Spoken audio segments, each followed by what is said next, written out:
Hey guys, Quinn69 here. I'm going to be bringing you the new, basically my new physical monk guide that everyone has been asking for. So we'll start off with some gameplay and we'll, I don't know, explain it to you as I go along here. So we'll just quickly give you guys a geese of what this build's capable of here. Kind of show you exactly what's good. So the whole build is based around sweep and wind damage, and all you want to be doing is just running around and cycling stuff onto you. That's all you want to be doing, and you'll see that stuff absolutely melts. Like as I just cycling it in, and stuff dies. Assuming I don't get stun locked here. Stuff melts. So like we'll suck this guy in here. Boom, dies in about, I don't know, 1 to 2 seconds. Give you guys a little bit of a thing. Yes, I mean that guy probably died in like less than. I guess we take that shield pylon. Why not? What? Let's take that. Very nice. This build is designed to clear T6, and this is what we're doing right now. We're in T6, and it's just supposed to be. It's just a build that's really efficient at clearing this sort of content because it's just insane, consistent AOE damage, and that's all it is. It's not as strong as some Wukus for greater rifting, but for doing T6, it absolutely destroys it. This pack's got shielding, so that's why he's still alive right now. He's kind of just chilling in his shield there. The only thing this build lacks is a single target. The AoE damage is just brutal, as you can see. Like you just press Cyclone and everything dies. Sometimes mobs with a little bit of health will stay alive for a couple seconds. But all trash is just gone instantly. So like this blue pack here, it's alive, and it is dead. I can't even get my auto attacks up. I've got, like, if you can keep Blazing Fists up, your little, I'll explain what Blazing Fists is. Every time you punch, you get 5% attack speed. If you can maintain that buff, you'll see my sweep and wind ticks will go absolutely nuts. You're also doing a strong arm debuff because you're using strong arm braces. So every time I cyclone, they also take 29% additive damage. My mantra of conviction, annihilation. That's why I'm moving around so fast. Every time I kill a monster, I get an extra 30% movement speed here.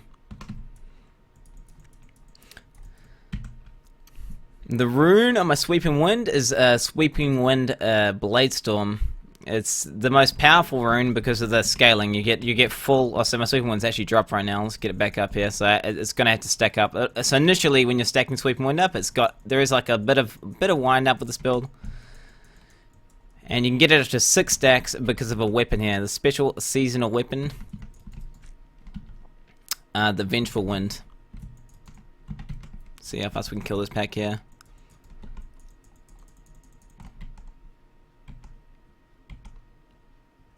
My Dashing Strike has also given me 15% attack speed, so that's also buffing the Sweeping Wind damage. Sweeping Wind scales directly with attack speed. It's multiplied by attack speed, so attack speed is an amazing stat for Sweeping Wind. So hopefully we've got the gameplay out of the way here. So you guys can see, I did Sweeping Wind. This isn't the perfect, this is by no means the perfect scenario for Sweeping Wind as well. Sweeping Wind performs a lot better in like this build performs insanely well in outdoor maps and stuff, where you can have where you can basically cyclone more mobs, because the more mobs they suck on me, the more damage my Sweeping Wind does because of my legendary gem, the Pain Enhancer. We'll go through all the legendary gems. We're gonna go through everything in detail in like 1 second here. I'm just trying to do a little bit of the explaining on the fly here. I'm supposed to be streaming right now. I'm actually really late. Okay, so yeah, done. Boom. That's the gameplay. For all you guys who always complain about gameplay, we've showed you the gameplay. And now we're going to go over the passives, the skills, the legendary gems, and the gear, and the different gear setups. So as I was saying, we're using Sweep and Wind Bladestorm. You get the best scaling out of it. The cold version gives you a stun. The physical version increases the damage done from 105 to 145 per stack. And we'll go over why that's the best rune in like 1 second here. The Fire rune gives you larger AoE, still 105% damage. The Holy one gives you Spirit, and the Lightning one spawns a little tornado, which scales insanely. Like it's just really bad to little tornado there. But yeah, the main reason we use Bladestorm, so you get 145 per stack, and we're using a Vengeful Wind, which increases the amount of stacks by 3. So you can get 6 stacks of 145% damage. So in total, that's 870 damage per second. Pretty insane. The runes, the mantra I'm using right now is Mantra Conviction, Annihilation. There is other runes you can go. You could definitely, if you're having trouble surviving, I'd say try Mantra of Salvation, Agility. You can see my toughness just jumps up to 16 million from 9 million. But for efficient T6 farming, you want the movement speed. Movement speed's a huge part of being efficient, especially when you're in a group of people. They will love you. They will love you for using this 30% movement speed buff. Dashing Strike's more for mobility. Because you're trying to speed clear T6, this is what the build's designed for. Dashing Strike is pretty much a must-have, and Radiance is just a rune that gives you 15% attack speed. As I said before, attack speed directly multiplies the damage of Sweeping Wind, so any attack speed is good. It makes your Sweeping Wind do even more damage. Epiphany Desert Shroud is what I'm using currently. This is because you don't run with that much toughness, and especially because I'm not using Unity right now. Like, if you were doing solo, you would change to Unity for sure, because you just double your survivability. But generally, you're going to be playing in a group, so this is pretty nice. Desert Shroud, basically, you just pop Epiphany Desert Shroud whenever you engage a elite pack, and it just makes you immune to frozen, immune to. You can just tank laser beams and stuff. It's just T6. And it just helps you survive, because if you die, you'll lose your Polar Reflection buff there. As you can see, I've got Polar Reflection buff because I haven't died, probably because I'm using this. You can alternatively swap, if say you're going to swap Epiphany out, you could also run it with Mystic Ally, Fire Ally for a little bit more damage. But it's not that great. Fire Ally is only 10% additive damage. It adds with everything. We'll go over what it adds with. So you've already got quite a bit of additive damage here, so we'll go over it. You've got additive damage from Mantra Conviction, additive damage from your Strong Arms, from Momentum, from Determination. So Mystic Ally isn't as strong as it's cracked up to be. It's not a true 10% damage increase. But it still is nice. If you're having no trouble surviving, then you could try dropping Epiphany for Mystic Ally. But this is my preferred setup. We're using Way of the 100 Fists, Blazing Fists. This just gives you 15% attack speed. As we've already gone over, attack speed increases the damage of your Sweep and Wind directly, so it's really strong. Another rune you can consider, and it can potentially be more powerful in certain situations, is Assimilation. Gain 5% damage per enemy hit for 5 seconds. So you can imagine if you punch and your little third attack there, if that hits 10 enemies, that's going to be 50% damage. So 50% damage for 5 seconds is really strong.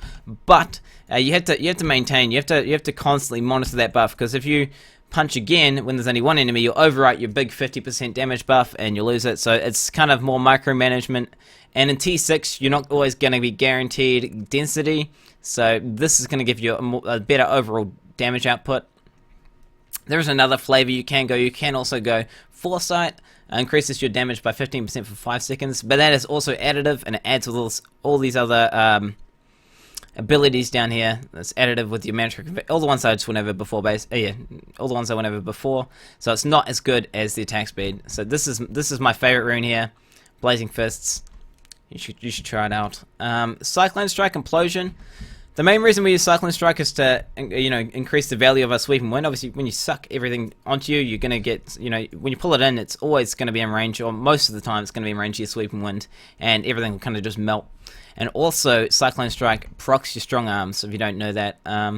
Yeah, every time you move a mob, push a mob, knock a mob up, just do anything to a mob when you reposition the mob, it'll get debuffed by Strong Arm Braces, and that is a group-wide buff. So every time you Cyclone Strike, you're going to increase the damage of your group by 29%. In my case, can roll up to 30% there. So it's really strong. You can also, if you say you were doing Greaterus, I wouldn't suggest doing Greaterus with the spec, because you're probably going to die, because the survivability is not great. You could also go Wall of Wind to improve that survivability. For passives, we've chosen to go Determination, so you get 4% damage for each enemy within 12 yards. So every time you Cyclone Strike, you know, you're going to pull a lot of enemies onto yourself, and you're going to generally have 20% uptime. Assuming there's, you know, enough enemies, you're going to have 20% damage increase, which is nice. Seize the Initiative. You gain 30% attack speed whenever you damage an enemy above 75% life. That's quite often, you're going to have a lot of uptime, like 90% uptime with this ability, because you're just running through the rift.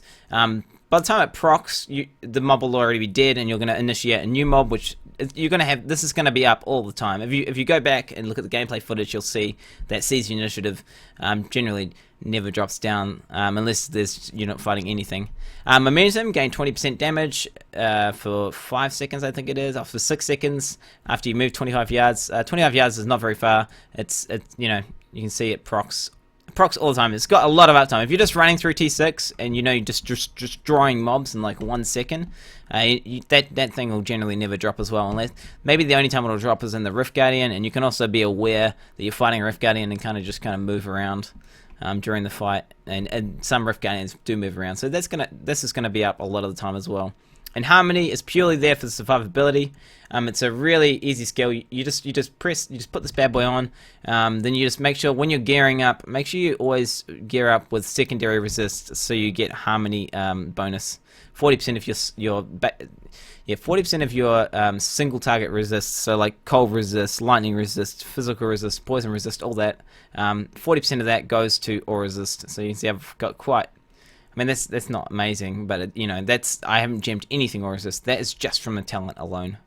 Just from the talent alone, it's really, really strong talent there. We'll go over the gear now. So we've gone over the skills. We'll go over the gear. So the legendary gems we're using: Bane of the Trapped. This is a really overpowered gem. Main reason being is it's a multiplicative. So the gem itself increased damage to enemies under control impairing effects, increases damage by 30%, and also at level 25 it gives you an aura. It's a 15-yard aura that slows them by 15%. So anything that you cyclone or anything that your sweeping wind can touch, which is the only thing that's doing damage, your spirit generator is just there for a buff. It's not doing the amount of damage it's doing is insignificant. It's like it'd make up something like 2% of your overall damage. Sweeping wind is doing all your damage. So whenever anything is in sweeping wind range, they're getting a 30% damage buff. In my case, because I got a level 50 gem, your gem might be a little bit lower, but this is multiplicative damage. It's separate. It's another separate multiplier, so it's insanely powerful. It is a true damage increase. So just whatever damage I'm doing is just multiplied by 30%, which is just insane, crazy, madness. That is the most powerful gem. It's giving me the most damage out of all my gems here. Out of all my legendary gems, this is the best one. This is the one you want to level up. Prioritize leveling up for this build. The other build, which has the other gem that has a lot of you know, it's got a lot of power to it, is the Pain Enhancer. So critical hits cause the enemy to bleed. That's not really too much of a thing. I mean, it's the secondary that you're worried about. Every bleeding enemy gives you 3% increased attack speed.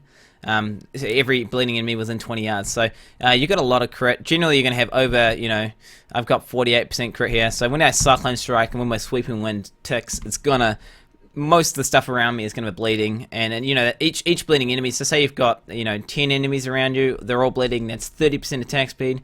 30% attack speed is multiplying your Sweeping Wind damage. You know, the synergy is crazy, and it happens to be physical. The dot is not really significant. It's you're not worried about that. It's more about the attack speed. But I mean, the dot does. I mean, that would be an okay damage source. I don't know the exact amount. Obviously, I haven't bothered to work it out, but it might increase just the dot alone. In my case, with 2700%, I don't know, probably increase my overall damage by you know, a decent amount of percent for sure. The third gem is Go Swiftness. The main thing you're worried about is it gives you 15% attack speed, and as I've been rambling on, I've been saying attack speed. It's really, really good for Sweeping Wind. So yeah, the 15% attack speed. It also comes with cooldown reduction, which will help with your Epiphany and your Dashing Strike, which is all good, but it's not really that necessary. It's just the attack speed.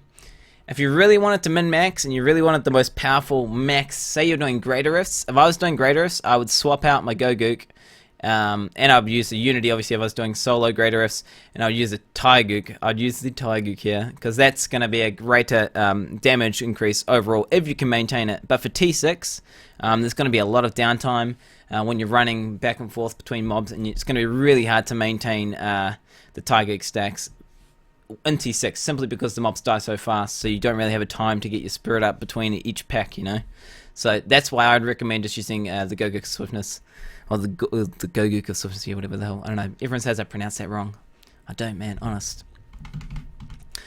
So that's the 3 legendary gems. Now the only thing really that is mandatory for this build, the only thing that is, I would say, mandatory, everything else, you know, all the other gear is all about just increasing my damage. The only thing that you actually need is the Vengeful Wind. This just doubles the scaling of everything. This doubles your overall damage, because it doubles the amount of... You get an extra, you go from 3 stacks to 6 stacks, so you're getting a lot more scaling out of... Because 90% of your damage is coming from Sweeping Wind, okay? If you can double the damage of Sweeping Wind, which is what this is, you know... This is needed, guys. Don't try the spec without it. It's a season-only item currently, but when the season ends, which is going to be ending pretty soon... you know, this will go out to everyone, and all you guys will be able to enjoy this spec. Apart from that, everything else is kind of iffy. I'm just running right now. This is just one of the highest possible Elemental Elite builds you can run right now. So I'm running with the Andariel's Visage, primarily for the physical damage. So I gain physical damage. It's just like a normal helmet. I get physical, crit, dex, and a socket. You lose vitality off the helmet, which isn't a problem. I've only got 300k health, but that's fine for T6. Honestly, 300k health for T6 is absolutely fine. For my chest and my shoulders, I'm going with All Guilds, mainly because I get 15% elite damage, and also the elite damage reduction and melee damage reduction helps. It's not necessary by any means, but the elite damage is nice. For my braces, these braces are pretty OP. You know, every time I'm cycling striking, it's debuffing them with 29% more damage to everyone. That's everyone in the entire group, which is awesome. I'm also I'm opting to use a Blackthorn set, because I'm using Blackthorn's pants and Blackthorn's amulet, mainly for the elite damage, because I'm looking to increase my elite damage. I'm trying to catch my elite damage out to my physical damage, which is a really hard thing to do. But yeah, to min max my damage, this is how I'm trying to. This is the combo I'm running here. Primarily on your necklace. I see this people doing things really like weird things on their necklaces. They're using like attack speed on their necklaces, the cooldown reduction on the neck. Don't do that. Just run dexterity, crit with a socket, man. You don't want necklaces with attack speed. Or you can also run like this sort of combo. If you had a necklace which happened to be physical, crit and socket, this is a holy one. But dexterity is not necessary, is what I'm saying. But one of those two setups, either elemental damage, crit socket, or dexterity, crit socket on your necklace. Please don't use something else. Please, just don't do it. Another thing worth noting is you need... I mean, you don't need it, but it really helps. Because all your damage is coming from Sweeping Wind, you want 15% Sweeping Wind damage on your chest, you want 15% Sweeping damage on your shoulders. Don't think it's not necessary, because it is. It fucking is. Okay. My belt I'm using, I've got an Insane Witching Hour. Maybe you won't have a Witching Hour. You can also use other belts, like... you could use Blackthorn's belt to complete the Blackthorn set. You could use Hellcat. You could use String of Ears. But for max damage output, the Witching Hour is amazing, because it's got crit hit damage, attack speed. You know, Sweeping Wind scales with all that. It scales off. This is the good number to look at. The higher this number is, the more your Sweeping Wind damage it's going to go with. And obviously, there's hidden things that you can't see, like physical damage. So you can see like that. It's going to be scaling off that number there, the physical damage one.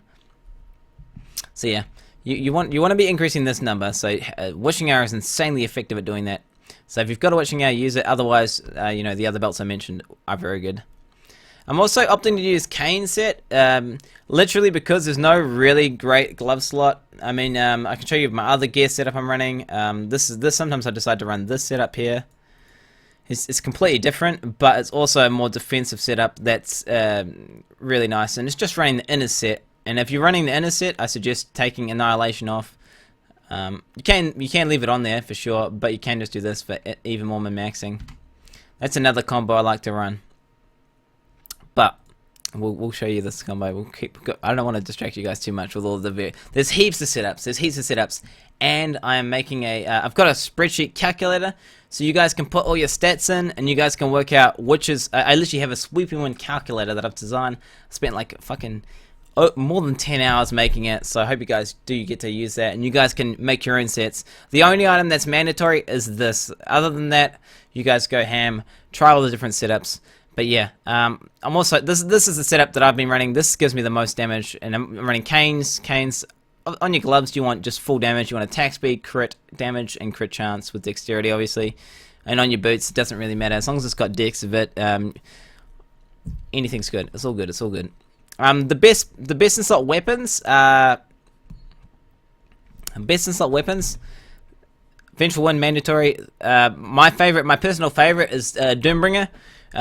This will give you slightly, if you can get a perfect Doombringer, if you can get the Dream Doombringer, if you can get one with the damage range, 20% physical, 10% damage, dexterity, and 7% weapon attack speed, it's gonna be crazy. And it will beat out the Sunkeeper. But in this instance here, my Sunkeeper would give me slightly higher elemental elite damage, but I prefer to have the the physical, because physical works on non-elites and it just wrecks everything.